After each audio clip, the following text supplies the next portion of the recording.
yesterday I went through this amazing experience with you.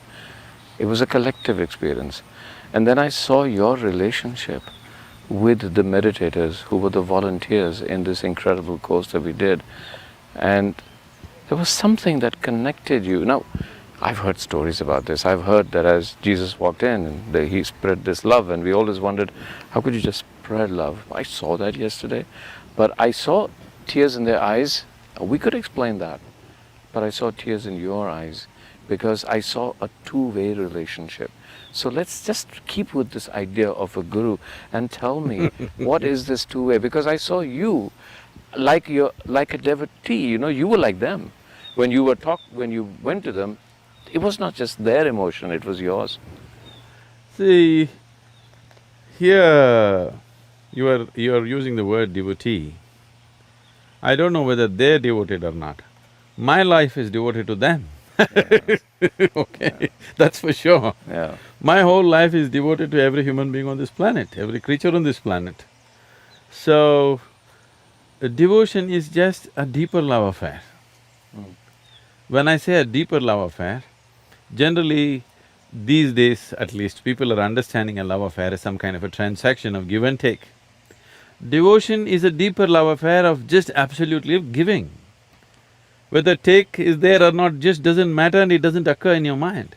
So for me, my love affair is just with everything that I set my eyes upon. Whether it's a man, woman, child, animate, inanimate, it doesn't matter. Whatever I set my eyes upon, I'm in a deep embrace with that.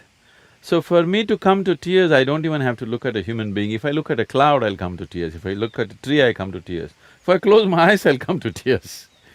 So tears is not even about love. If you tell me I'm in love with people, I wouldn't feel that's a great thing. I feel you're lowering the whole thing. I'm not in love, because love is still a kind of a transaction. This is a certain dimension of inclusiveness. Actually, in my experience, there is nobody else in this planet, nobody else in this existence. It's just me. In my experience, I don't see myself and somebody else, I just see myself. So, this is not even devotion, this is not even love, this is just inclusiveness. And this is not my idea, this is not my philosophy, this is the way existence is. If you do not constipate your consciousness by being identified with limited things, like your own body, your own mind, your own culture, your own religion, your own family, your own whatever, your own species for that matter, if you do not constipate your consciousness with that kind of limitations, the existence is all-inclusive. Well, science can prove it to you today, isn't it?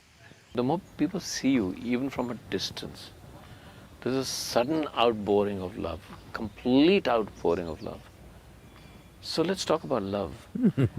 This is one kind of a love. What happens? Is there something, is it a release? That could be one thing, with the see you and their own stresses and emotional release. On the other hand, is there some kind of energy that you're transmitting to them? Is that energy possible only in a loving relationship, even between you and the people or between people themselves? What is that energy called love? And then let's relate it to man and woman, because that's the love most of us know. Love or hate, whichever you like it, but let's talk about love. There is no such thing as an energy that is love. Life is a certain energy. You are a certain life energy. The many parts of this life energy is finding expression as thought, as body, physical action, emotion, and there are other dimensions, of course, energy action. If you can perform only physical activity in your life, the span and the scope of that activity is very limited. Because you empower your physical activity with your mental activity, depending upon the keenness and the intensity of your mental activity, your physical activity takes on a different level of… as if it moves into a different dimension because the mental activity. If you make a movie, if it's all physical, it's one way. There is a certain intellect involved in it, it's another way. There's a certain emotion involved in it, it's another way, isn't it so? So that's so with life also.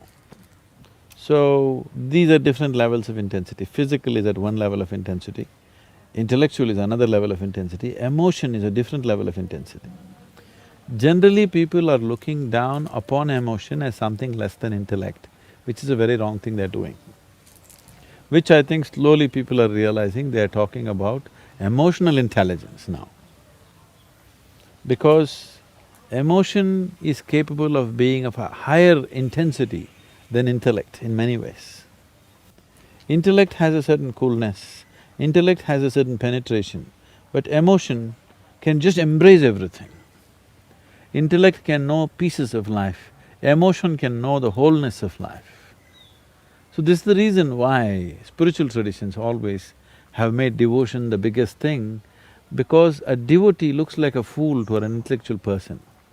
But what a devotee knows in terms of life's experience and what he knows in terms of perception of life in its totality, an intellectual person will never touch that.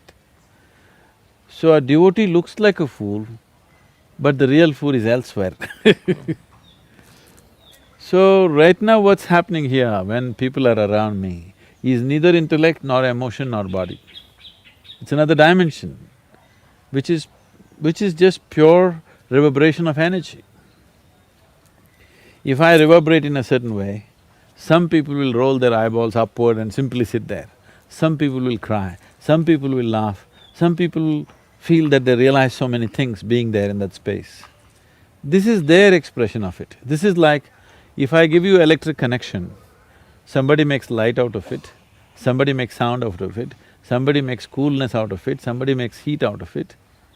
Different gadgets are making different things out of the same electricity. So my thing is just to exude that energy.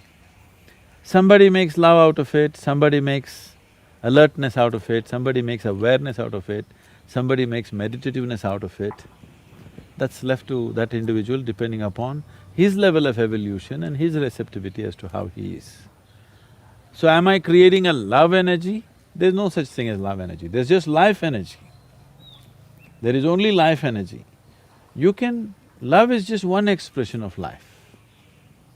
Intellect is another expression of life. Physical action, another expression of life. Awareness, another expression of life. So life can find million forms of expression, but people elegizing one over the other is a huge mistake. All of them are needed. Love without the needed awareness and balance is going to be horribly burdensome, isn't it?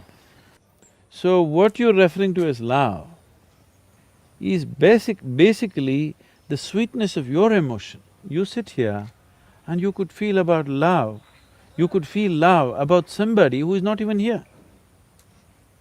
So it's got nothing to do with anybody.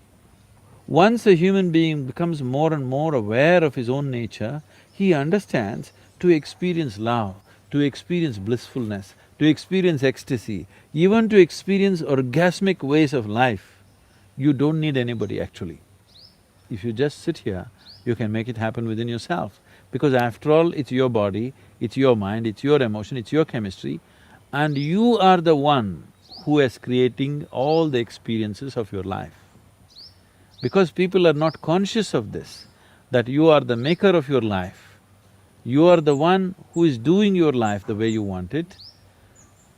Most people still believe that their experiences are being shaped by people and situations around them, but that's not true. Human experiences are 100% self-created, 100%.